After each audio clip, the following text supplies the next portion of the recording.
নমস্কার বন্ধুরা, Mina kitchen home রেসিপিতে আপনাদেরকে সকলকে স্বাগত জানাই। আশা করি আপনারা ভালোই আছেন।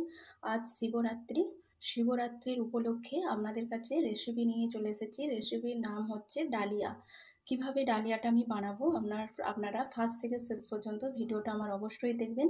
এখানে আমি গ্যাসটা চালু করে দিয়েছি, কড়াটা বসিয়ে দিয়েছি। কড়ার মধ্যে আমি সর্ষের তেল দিয়ে দিয়েছি। এখানে তেজপাতা, গোটা জিরে, শুকনো লঙ্কা, ডালচিনি, এলাচ দিয়ে দিলাম আমি।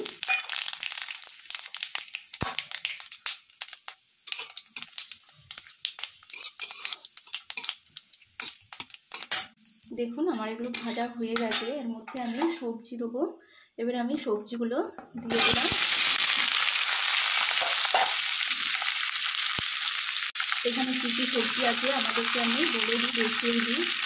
কুমড়ো, গাজর, ফুলকপি, বিনস কড়াই, আলু, ধোঁকা সব রকম দিয়ে ডালিয়াটা আমি বানাবো। সয়াবিন,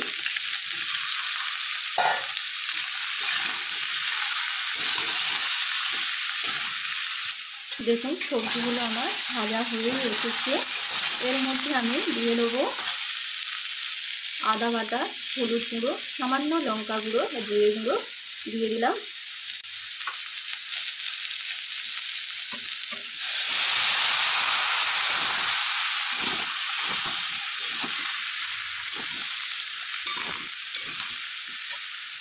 মশলাটা যে আমি দিয়েছি তার সঙ্গে আমি ভালো করে সবজিগুলোকে আমি কষে নেব।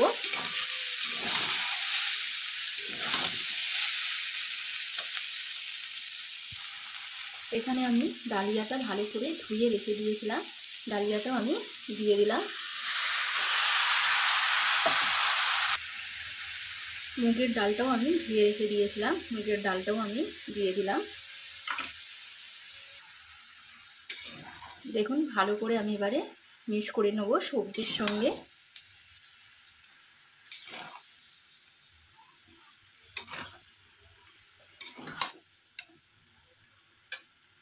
এখানে দেখুন আমার ডালিয়াগুলো সব ভাজা হয়ে গেছে সবজির সঙ্গে।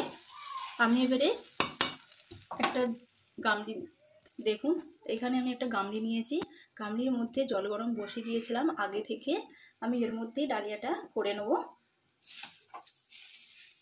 মধ্যে ডালিয়াটা আমি দিয়ে দিলাম।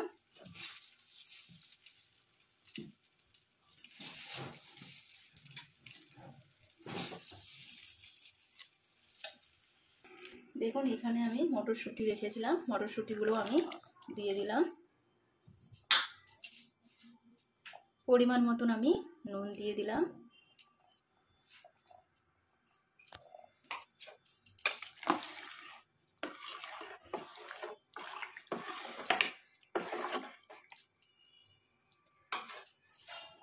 চাপা দিয়ে দিলাম। 2 মিনিট আমি চাপা দিয়ে রাখবো, দেখবো কেমন কি আমার সবজি আর ডাল সেদ্ধ হয়েছে। তারপর আমি খুলে দেখব, ঢাকনাটা খুলে দেখবো কতটা কি আমার ডালিয়াটা সেদ্ধটা হয়েছে।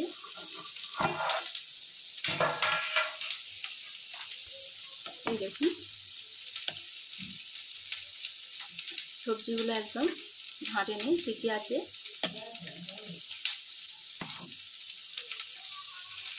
আর সামান্য একটুখানি আমি রাখবো, তারপরে খুলে দেখবো কতটা কি আবার হয়েছে। দেখুন এখানে আমার ডালিয়াটা হয়ে গেছে। আমি এবারে পরিমাণ মতন একটু চিনি দেবো।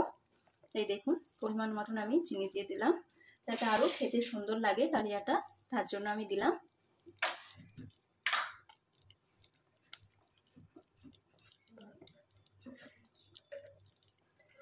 সামান্য ঘি দিলাম।